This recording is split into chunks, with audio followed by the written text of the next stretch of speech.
when he went to Europe after the war as part of the Versailles conference and traveled around and talked to people, he discovered to his kind of surprise that the Americans had been much more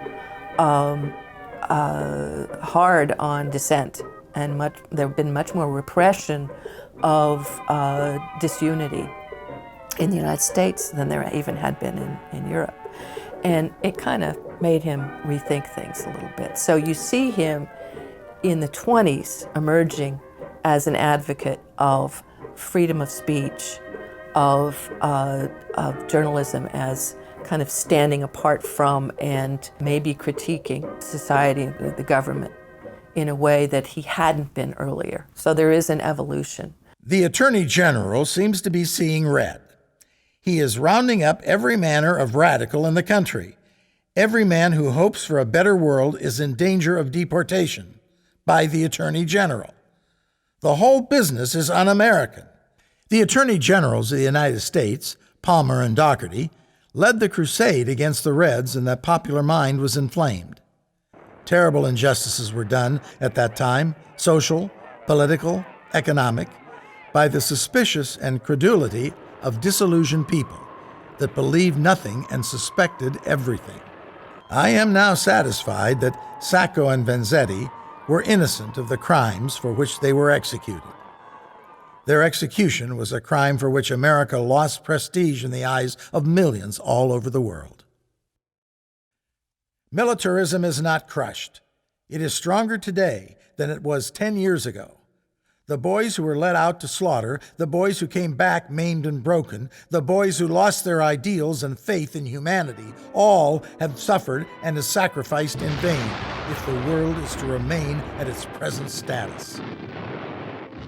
You know, when it comes to the 20s and he gets involved in the issue of freedom of speech and writes the editorial to an anxious friend, you couldn't have a more perfect statement of the position of the importance of dissent and free engagement and that sort of thing. Allen was a progressive. He'd been a major follower, like White, of Theodore Roosevelt, and had also split with the Republican Party to join the Bull Moose Party of Roosevelt. So when the railroad workers went on strike in 1922, towards the end of his administration, he made that strike illegal, ordered the railroads to continue to operate, and basically said that anybody that was verbally or in print or whatever supporting the strike were violating an executive order. Placards would say, "We're in support of the strikers." And Governor Allen said, "Nope, anybody who does that, they're going to be arrested." And so White saw that as an infringement of freedom of speech.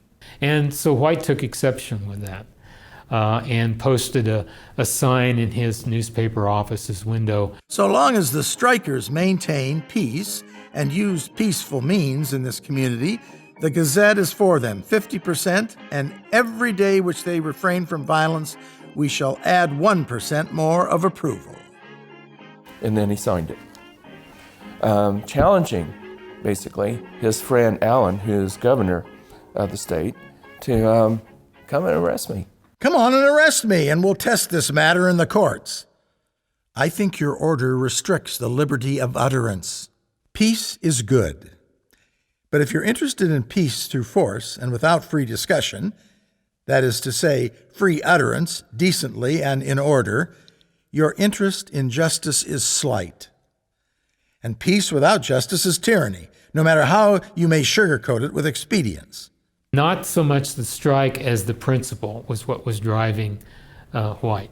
And he wrote one of his most famous and highly praised Pulitzer Prize winning editorials, To an Anxious Friend. Think about how relevant William Allen White would be today, given this quote, "Peace without justice is tyranny." You know, if you're just requiring people to be silent and to just suffer peacefully, that's not justice. And apply that to the NFL players who are kneeling, who are supposed to sit idly by while young men in their communities, many of them are unarmed, are being shot and killed by police officers, and they're kneeling. It's not as though they're committing acts of violence or terror. They're simply kneeling. I mean, as protests go, it's really pretty passive, and yet people are so outraged. This state today is more in danger from suppression than from violence because, in the end, suppression leads to violence. Violence, indeed, is the child of suppression.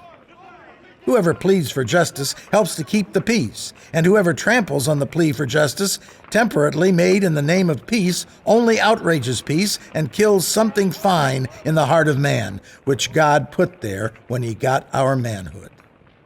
When that is killed, brute meets brute on each side of the line.